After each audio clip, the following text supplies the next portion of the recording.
Menčių suvedimas žudo jūsų progresą. Mes visada girdime, kad darant nugarą reikia suvesti mentis atgal. Šis principas taip pat nuolat taikomas štangos atkėlime nuo žemės.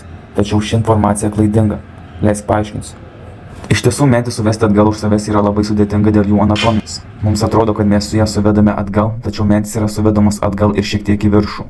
Raumenys, kurie atsakingi už menčių suvedimą, yra rombiniai ir trapeciniai nugaros raumenys, taip pat nugaros platusis raumuo.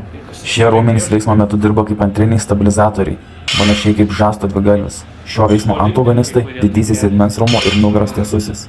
Šių raumenų grupių pajėgumas pranoksta menčių suvedimui atsakingų raumenų pajėgumą. Norint efektyviai išnaudoti kojas ir sėdmenis keliant svorį nuo žemės, mūsų tikslas turėtų būti sumažinti pagalbinių raumenų darbą, kurie vienaip ar kitaip dirbs veiksmo metu.